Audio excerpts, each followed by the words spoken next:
bakal ngejelasin ke kalian tentang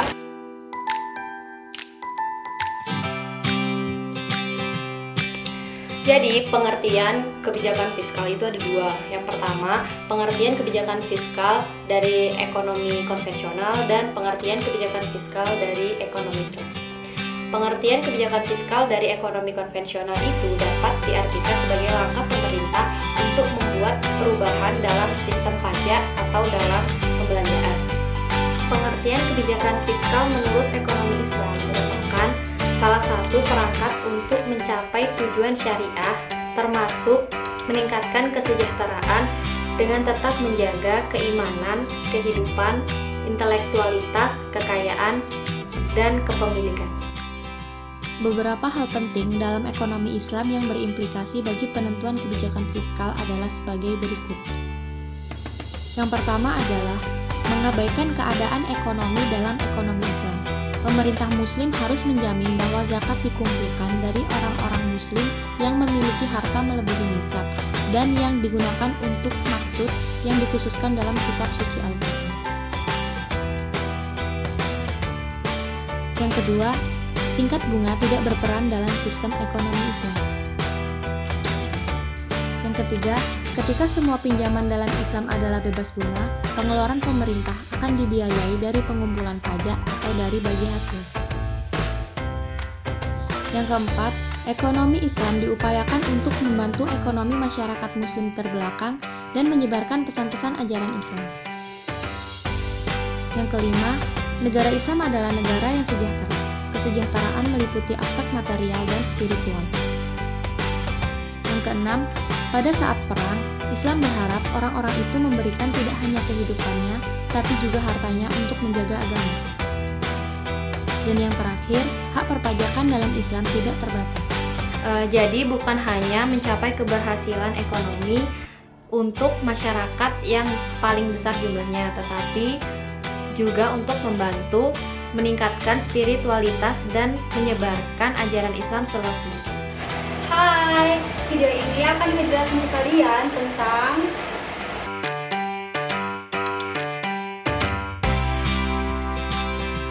jadi, tujuan kebijakan fiskal akan berbeda dengan penafsiran sistem ekonomi konvensional.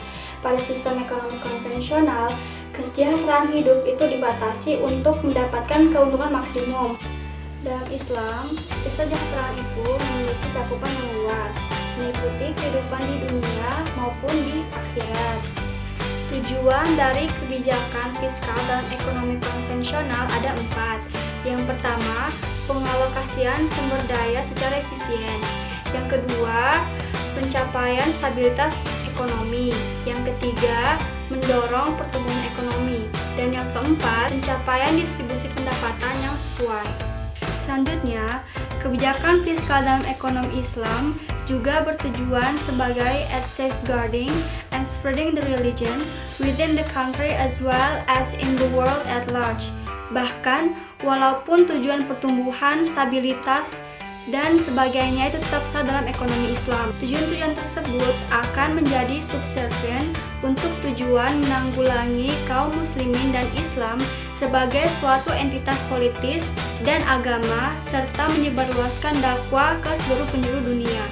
Jika suatu negara mengalami defisit anggaran, maka solusi untuk mengatasinya antara lain ada 4. Yang pertama, melakukan peminjaman atau utang, baik di dalam negeri maupun di luar negeri. Yang kedua, mencetak uang untuk memenuhi kebutuhan yang mendesak. Yang ketiga, mengeluarkan kebijakan pengeluaran uang yang ketat. Dan yang keempat, meningkatkan tingkat pajak. Nah, dengan demikian, hal ini merupakan hal yang penting bahwa sistem perbankan, keuangan, dan kebijakan moneter itu semuanya dirancang yang pada akhirnya saling kait-mengait ke dalam nilai-nilai Islam dan memberikan nilai positif atau sumbangan positif untuk mengurangi ketidakadilan daripada sebaliknya. Hai, di video ini kita akan ngejelasin ke kalian tentang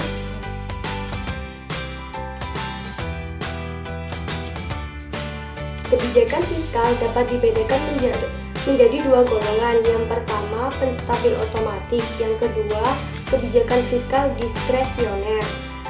Pada penstabil otomatis memiliki tiga hal yang utama. Yang pertama, sistem perpajakan yang progresif dan proporsional. Yang kedua, kebijakan harga minimum. Yang ketiga, sistem asuransi pengangguran.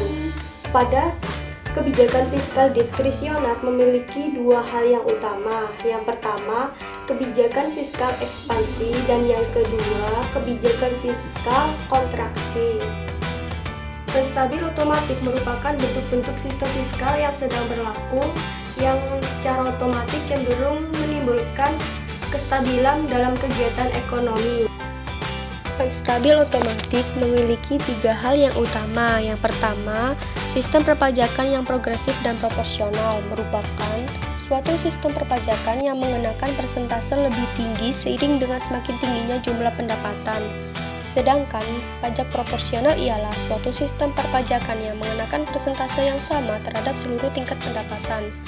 Yang kedua, kebijakan harga minimum merupakan suatu sistem pengendalian harga yang bertujuan menstabilkan pendapatan para petani dan pada waktu yang sama menjaga agar pendapatannya cukup tinggi. Yang ketiga, sistem asuransi pengangguran. Sistem ini adalah suatu bentuk jaminan sosial yang diberikan kepada penganggur. Yang kedua, kebijakan fiskal diskresioner merupakan langkah-langkah dalam bidang pengeluaran pemerintah dan perpajakan yang secara khusus membuat perubahan ke atas sistem yang ada, yang bertujuan untuk mengatasi masalah-masalah ekonomi yang dihadapi. Kebijakan fiskal diskresioner digolongkan dalam dua bentuk. Yang pertama, kebijakan fiskal ekspansi. Bentuk kebijakan yang dilakukan adalah menambah pengeluaran pemerintah dan mengurangi tingkat persentase pengenaan pajak. Pertambahan tersebut biasanya digunakan untuk membangun infrastruktur dan kegiatan ekonomi lain sehingga mampu meningkatkan pendapatan nasional. Yang kedua, kebijakan fiskal kontraksi. Kebijakan ini dilakukan ketika masalah inflasi yang dihadapi atau perekonomian telah mencapai kesempatan kerja penuh dan tingkat pengangguran sangat rendah. Hai, video ini akan ngejelasin kalian tentang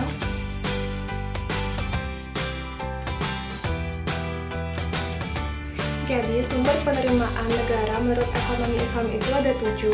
Yang pertama ada zakat, yang kedua kharaj, yang ketiga ghanimah, yang keempat jizyah, yang kelima fai, yang keenam ada pajak atas pertambangan dan harta karun, dan yang ketujuh ada bea cukai dan pungutan.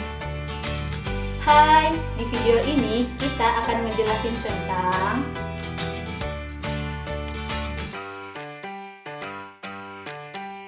kebijakan pendapatan terbagi atas dua, yaitu kebijakan fiskal pada masa Nabi Muhammad dan kebijakan fiskal pada masa Khulafaur Rasyidin. Kebijakan fiskal pada masa Nabi Muhammad yang pertama ialah peningkatan pendapatan nasional dan tingkat partisipasi kerja. Yang kedua ialah kebijakan pajak. Penerapan kebijakan pajak yang dilakukan Rasulullah seperti kharaj, khums, dan zakat menyebabkan terciptanya kestabilan harga dan mengurangi tingkat inflasi. Yang ketiga ialah anggaran. Pengaturan APBN yang dilakukan Rasulullah secara cermat, efektif, dan efisien menyebabkan jarang terjadinya defisit anggaran meskipun sering terjadi peperangan. Rasulullah menerapkan beberapa kebijakan fiskal khusus, meminta bantuan kaum muslimin secara sukarela untuk memenuhi kebutuhan pasukan muslimin, meminjam peralatan dari kaum non-muslim secara cuma-cuma, meminjam uang dari orang-orang tertentu untuk diberikan kepada para mu'alaf, dan menerapkan kebijakan insentif. Kaidah-kaidah umum yang didasarkan dari Al-Quran dan As-Sunnah antara lain, neraca kebijakan pengeluaran atau belanja pemerintah harus senantiasa mengikuti kaidah maslahah. Menghindari masyakkah kesulitan dan moderat harus didahulukan ketimbang melakukan pembenahan. Moderat individu dapat dijadikan alasan demi menghindari moderat dalam skala umum. Pengorbanan individu dapat dikorbankan demi menghindarkan kerugian dan pengorbanan dalam skala umum. Kaidah al-ghunmu bil ghunmi, yaitu kaidah yang menyatakan bahwa yang mendapatkan manfaat harus siap menanggung beban, dan kaidah mala yatimu al-wajibu illa bihi fahuwa wajib, yaitu kaidah yang menyatakan bahwa sesuatu hal yang wajib ditegakkan tanpa ditunjang oleh faktor penunjang lainnya tidak dapat dibangun, maka meninggalkan faktor penunjang tersebut menjadi wajib hukumnya. Hai, jadi nanti video video ini akan ngejelasin kalian tentang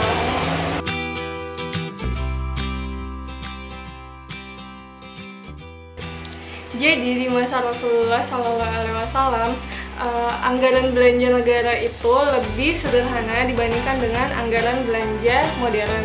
Kenapa? Karena didasarkan pada dua hal. Jadi yang pertama itu karena perubahan keadaan sosial ekonomi secara fundamental, dan yang kedua yaitu karena negara Islam itu sendiri didirikan dan dilaksanakan oleh Rasulullah SAW. Negara yang menganut demokrasi biasanya membuat anggaran belanja negaranya setiap tahun. Anggaran belanja negara pada negara demokrasi dinyatakan melalui peraturan anggaran belanja negara sekian tahunan. Kemudian ditetapkan sebagai peraturan setelah dibahas dengan parlemen. Anggaran modern merupakan suatu campuran rumit antara rencana dan proyek yang harus dilaksanakan di masa depan. Negara Islam modern harus menerima konsep anggaran modern dengan perbedaan pokok dalam hal penanganan defisit anggaran. Negara Islam dewasa ini harus mulai dengan pengeluaran yang mutlak diperlukan dan mencari jalan dengan cara-cara untuk mencapainya, baik dengan rasionalisasi struktur pajak atau dengan mengambil kredit dari sistem perbankan atau dari luar negeri. Di masa Islam dini, penerimaan zakat dan sedekah merupakan sumber pokok pendapatan. Di zaman modern, penerimaan ini tidak dapat memenuhi persyaratan anggaran yang berorientasikan pertumbuhan modern dalam suatu negara Islam, sehingga diperlukan pengenaan pajak baru demi kepentingan kemajuan dan keadilan sosial. Nah, dari penjelasan video tadi terangkum dengan jelas bahwa sistem perekonomian yang berhubungan dengan sistem anggaran belanja negara terdapat perbedaan yang mendasar antara sistem ekonomi Islam dan anggaran belanja modern.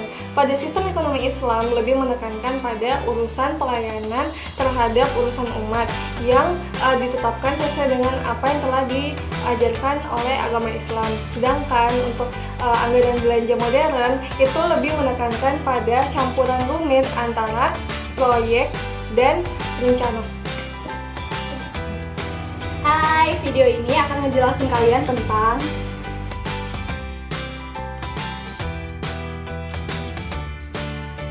beberapa negara telah menyiapkan anggaran tunai terkonsolidasi sebagai pelengkap dari anggaran konvensional.